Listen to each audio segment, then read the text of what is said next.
Alors nous vivons aujourd'hui un monde qu'on peut assimiler à de l'infobésité, c'est-à-dire pour faire allusion à l'obésité, c'est-à-dire il y a trop d'informations qui arrivent sur nous et nous avons même du mal à les contenir parce que vous savez, à l'époque du web 1.0, il y a une quinzaine, une vingtaine d'années, ce sont les gens, les utilisateurs qui allaient vers l'information. Par exemple, avec les sites internet, il fallait taper une adresse URL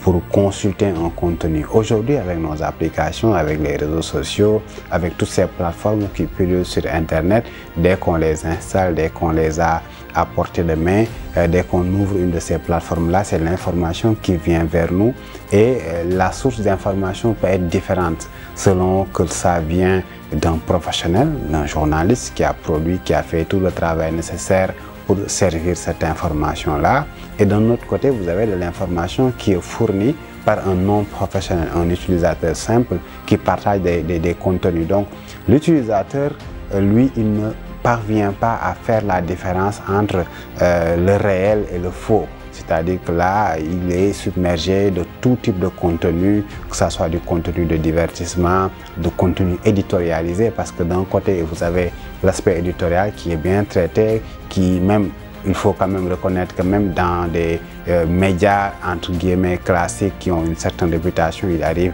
qu'ils tombent dans un piège de diffuser de l'information. Donc, l'utilisateur, lui, il doit être plus critique par rapport à avant. Il ne doit plus se contenter de recevoir une information et de la croire. Il lui faut prendre du recul, par exemple, ne pas se fier sur une seule source, mais plutôt sur un très grand nombre de sources pour être sûr que l'information qui lui parvient est une bonne information parce que tout le travail nécessaire a été fait en amont.